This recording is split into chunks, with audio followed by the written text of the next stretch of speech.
Hasil carian jawatan kuasa netizen, mereka berjaya menemui Facebook suspek, warga Filipina yang menggunakan nama Baby Nesh Indanan. Baby Nesh Indanan juga membuat video live di Facebooknya.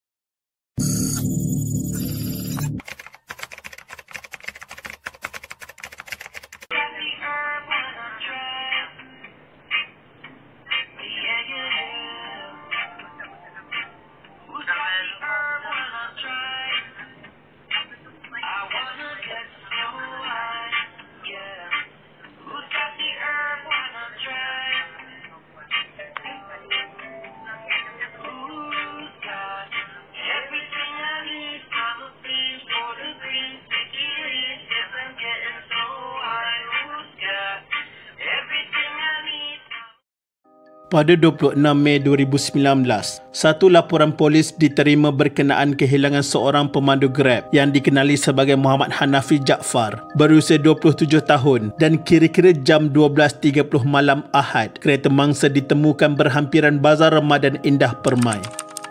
Beberapa kesan darah turut dikesan di dalam kereta mangsa yang berkunci, termasuk di bahagian steering, brek tangan, pintu depan dan cermin. Tetapi pada masa ini, mangsa masih lagi tidak ditemui. Sebelum itu, pada 24 Mei 2019, tular di media sosial mengenai kehilangan arwah yang dilaporkan gagal dihubungi ahli keluarga dan rakannya. Tidak lama selepas itu, Ketua Polis Daerah Kota Kinabalu, Asisten Komisioner Habibi Manjinjin berkata, pihaknya dimaklumkan mengenai penemuan mayat seorang lelaki di kawasan kampung iaitu Kampung Shah Bandar Tuaran Kota Kinabalu. Mayat terbabit sudah dihantar ke Hospital Queen Elizabeth dan pihak polis sudah memaklumkan kepada ahli keluarga pemandu Grab itu untuk proses pengecaman sama ada mayat itu adalah pemandu Grab ataupun sebaliknya. Keadaan mayat yang mulai kembung dan terjejas ketika ditemui menyukarkan pihak polis untuk mengenal pasti identiti mangsa. Ketua Polis Daerah Tuaran Deputi Superintenden Muhammad Hamizi Halim berkata, setakat ini belum ada pengesahan daripada ahli keluarga bahawa mayat yang ditemui itu adalah pemandu tersebut. Menurutnya, pihak polis sedang menjalankan siasatan terperinci bagi mengenal pasti mayat terbabit. Mangsa dipercayai disambung dan dibunuh sebelum mayatnya dibuang di kawasan Semak. Pesuruhjaya Polis Sabah, Datuk Omar Mamah berkata, hasil siasatan polis dan kerjasama daripada Grab, polis berjaya mengesan 2 penumpang terakhir yang menggunakan khidmat Grab di Pandu Mangsa. Mangsa dipercayai sudah meninggal dunia sejak 2 hingga 3 hari lalu berdasarkan keadaan tubuhnya yang mula membengkak, dan polis percaya kejadian berlaku pada 24 Mei 2019. Siasatan masih diteruskan dan kes disiasat mengikut Seksyen 302 Kanun Kesesaan kerana membunuh. Ahli keluarga mangsa gagal membuat pengecaman bahawa itu adalah mangsa kerana keadaan mangsa yang mulai reput. Oleh itu, pihak polis telah menggunakan kaedah lain dengan menggunakan cap jari dan DNA untuk mengenal pasti mayat itu adalah pemandu Grab yang dilaporkan hilang. Selain itu, seorang wanita Asnida Saib mengatakan dia dan arwah sudah merancang untuk bertunang selepas hari raya dan perkara itu sudah dimaklumkan kepada keluarga Hanafi sebelum ini. Bercerita kembali kisah yang berlaku, Asnida berkata Muhammad Hanafi ada menghubunginya pada 11 malam Khamis 23 Mei 2019 untuk mengucapkan selamat malam sebelum dia gagal dikesan keesokannya. Selepas itu, pada 2.30 petang, Sabtu 25 Mei 2019, dia menghubungi Hanafi tetapi telefon bimbitnya gagal dihubungi dan tiada sebarang respon. Sehingga pukul 4 petang, Hanafi masih gagal dihubungi manakala mesej pada WhatsApp tiada tindak balas, menyebabkan dia mula resah dan bimbang mengenai Hanafi kerana keadaan sebegini tidak pernah berlaku. Sabtu malam selepas berbuka puasa, dia bergerak ke rumah Hanafi, namun Hanafi tiada di rumah. Dia dan rakan Hanafi meminta tolong melalui WhatsApp berkumpulan jika ada menemui atau terserempak dengan Hanafi. Sehingga 12.30 malam Ahad 26 Mei 2019, seorang daripada ahli kumpulan WhatsApp memberitahu melihat keretanya diparking di kawasan bazar di Indah Permai. Dia bersama rakan Hanafi bergegas ke lokasi yang dimaksudkan dan menemui kereta milik Hanafi. Hasil pemeriksaan menemui beberapa kesan darah pada kereta itu sebelum menghubungi ahli keluarga Hanafi dan pihak polis. Bagaimanapun, Asnida berkata dia dimaklumkan oleh pihak polis mengenai penemuan mayat lelaki di kawasan semak di Kampung Shah Bandar Tuaran. Katanya, bapa dan adik-beradik Hanafi bergegas ke lokasi dan melihat fizikal serta pakaian mayat itu adalah pakaian Hanafi. Ketika di hospital, hanya ibu bapa Hanafi sahaja yang dibenarkan masuk dan mengesahkan mayat itu adalah Hanafi. Sementara itu, adik Allahyarham Hanafi iaitu Nur Ain ada menceritakan sebelum keluar dari rumah, abangnya sempat menghulurkan sejumlah wang kepada ibu untuk disedekahkan kepada surau di Kampung Taun Gusi, Padang, Kota Belud. Dia berkata pada hari sebelum kejadian, arwah abangnya ada memaklumkan untuk pulang ke kampung pada 25 Mei. Namun, kemudiannya arwah mahu menundakan tarikh pulang ke kampung kerana mahu bekerja lagi.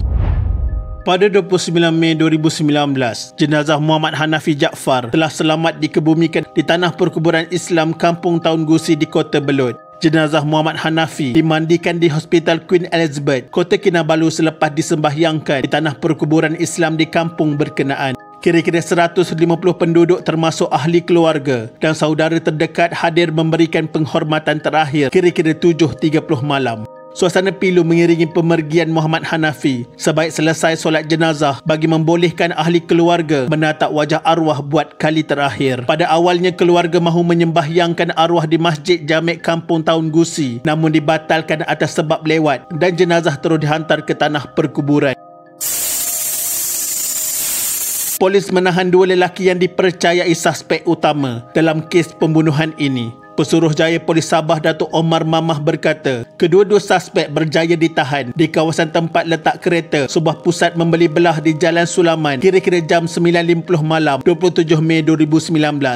Siasatan terperinci pihak polis dengan kerjasama pihak Grab. Kedua-dua suspek berumur 20 tahun yang juga penumpang terakhir menggunakan khidmat Grab daripada mangsa. Suspek juga tidak mempunyai pekerjaan dan salah seorang daripadanya adalah warga asing. Omar berkata sebelum kejadian mangsa membawa kedua-dua suspek dari arah Kingfisher ke Tuaran kira-kira jam 4 pagi. Hasil soal siasat mendapati suspek mengaku membunuh mangsa selepas menyamunnya lalu membuang mayat mangsa di kawasan semak berdekatan pantai Kampung Shah Bandar Tuaran. Sejumlah wang milik mangsa juga didapati hilang dan barangan lain milik mangsa masih dalam siasatan. Menurutnya berdasarkan keadaan tubuh mangsa yang mula membengkak, pihaknya percaya kejadian berlaku dipercayai sudah meninggal dunia kira-kira 2 hingga 3 hari lalu. Pihak polis juga percaya perkara ini saling berkaitan kerana berdasarkan kepada pengakuan soal siasat menyatakan suspek melakukan samun terhadap pemandu Grab sebelum membunuh mangsa. Tambahnya kedua-dua suspek kini sedang diremand dan kes disiasat mengikut Seksyen 302 Kanun Kesesaan kerana membunuh. Pada 29 Mei 2019, tersebar gambar suspek. Dua suspek yang merupakan penumpang terakhir dikenali sebagai Amru Al-Asi Japri berusia 24 tahun dan RC Idanan berusia 20 tahun. Hasil carian jawatan kuasa netizen, mereka berjaya menemui Facebook suspek, warga Filipina yang menggunakan nama Baby Nash Indanan. Semakan di Facebooknya, suspek terbabit berasal dari Filipina sempat memuat naik gambar kekasihnya pada jam 5.48 pagi 24 Mei 2019. Hari yang sama, Muhammad Hanafi Jaafar dilaporkan hilang. Baby Nash Indana juga membuat video live di Facebooknya yang menunjukkan dia bersantai sambil menyanyikan beberapa lagu popular. Pemilik akaun Facebook Baby Nash dengan seorang lagi suspek juga dilihat agak rapat berdasarkan beberapa gambar yang menunjukkan mereka sering bersama.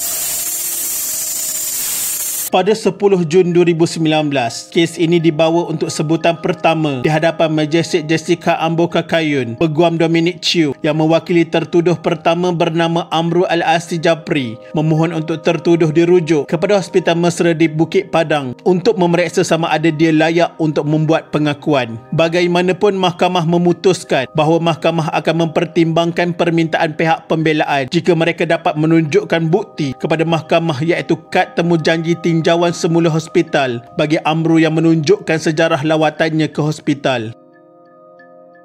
Pihak pembelaan menyatakan ayah Amru Al-Asi gagal menemukan kad perubatan anaknya dan pihaknya sudah menulis surat kepada Hospital Mesra Bukit Padang. Beliau yang mengemukakan surat balasan daripada pihak berkenaan menyatakan tertuduh harus dibawa ke hospital untuk mendapatkan kad perubatan itu sendiri. Namun, Selepas mempertimbangkan, Mahkamah Magistrate mengarahkan salah seorang tertuduh iaitu Amru dirujuk ke Hospital Psikiatri untuk pemeriksaan lanjut. Penolong kanan pendaftar Jessica Amboka Kayun membuat arahan itu terhadap Amru Al-Asy Japri setelah membenarkan permohonan peguam Aida Jaafar Mat Arif. Keputusan itu dilakukan sesuai dengan peruntukan Seksyen 342 Kanun Prosedur Jenayah jika individu yang didakwa disyaki tidak sempurna akal. Sementara itu, pegawai pendakwa Papilus Primus memohon tarikh sebutan baru sementara menunggu laporan perubatan dan kimia. Mahkamah menetapkan sebutan semula kes pada 8 Ogos 2019 terhadap kedua-dua tertuduh yang direman mengikut Seksyen 259 Kaedah Tata Cara Jenayah. Dalam pada itu, Asyik tidak diwakili peguam. Pada 10 November 2019, selepas 4 bulan Amru dihantar ke Hospital Mesra Bukit Padang, Mahkamah mengesahkan bahawa dia boleh menjalani perbicaraan. Terdahulu Khamis 7 November 2019, Mahkamah Magistrate Tuaran dimaklumkan bahawa Amru layak dibicarakan selepas menerima laporan perubatan daripada pihak pendakwaan. Magistrate Jessica Amboka Kayun kemudiannya menjelaskan perkara itu kepada tertuduh. Beliau kemudiannya menetapkan 5 Disember 2019 untuk sebutan semula kes sementara menunggu laporan kimia. Kedua-dua tertuduh juga diperintah reman lanjut kerana tuduhan terhadap mereka tidak boleh dijamin. Kes pembunuhan masih lagi berlangsung di mahkamah. Kita mendoakan semoga ada keadilan untuk Allahyarham Muhammad Hanafi Jaafar. Semoga Allahyarham diampunkan segala dosa dan ditempatkan dalam kalangan orang-orang yang beriman. Al-Fatihah. Sekian, terima kasih.